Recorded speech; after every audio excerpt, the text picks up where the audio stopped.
દ્વારકાધીશ મિત્રો, કેમ છો બધા? મજા સર. તો ગુડ મોર્નિંગ. મારું ગુડ મોર્નિંગ આજ થાય છે બપોરે, કેમ કે રાતે 2 વાગે હું આવી, 2-2:30 વાગે અમે ત્યાં સુધી રહીમાં. મજા આવી ગઈ, બહુ મસ્ત રહીમાં, કેમ કે જિજ્ઞેશભાઈ બારોટ હતા, પછી કૃષ્ણાબેન આહિર હતા અને રાજ ગઢવીભાઈ, એ તો 3 કલાકાર હતા આપણા કાકાના છોકરાના લગ્નમાં.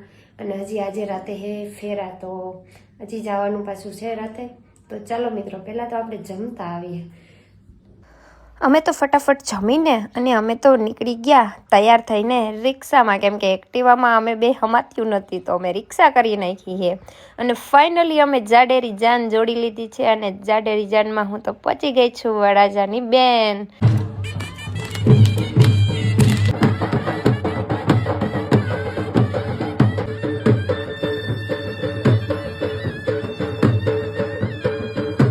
ઢોલ નગારા વગડાવ્યા, ઘોડે ચડીને વીરા મારા આવ્યા, મારા ભાભીને તેડા કરવા.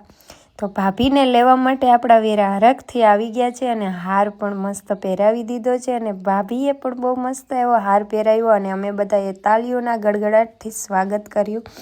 અને બહુ હરખ છે આજે કે આજે મારો વીરો પરણાય છે.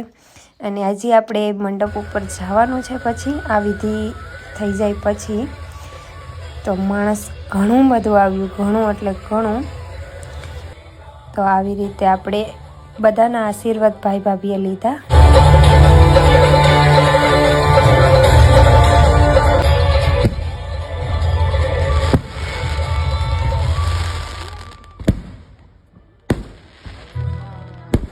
તો ફાઇનલી અમને સ્ટેજ ઉપર મસ્ત જગ્યા આપી દીધી છે અને અમે ત્રણેય તો બેસી ગયા છીએ. અને અહીંયા સામે આપણા ભાઈ પણ છે, રાહ જોવે છે આપણા ભાભીની. પછી આપણે ફેરા પણ થઈ ગયા અને આપણે અહીંયા કલાક બેઠા, પછી આવી ગયું જમવા. અને જમવાનું તો ઘણું બધું છે ને, મને તો સ્પેશિયલ ટેબલ આપ્યું, વાવ.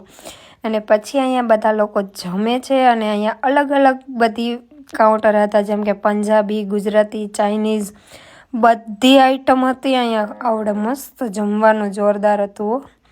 અને પછી આ ઢીંગલી જો રમતી હતી.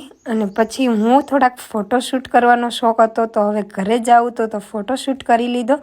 અને પછી અમે નીકળી પડ્યા છીએ ગાડી લઈને.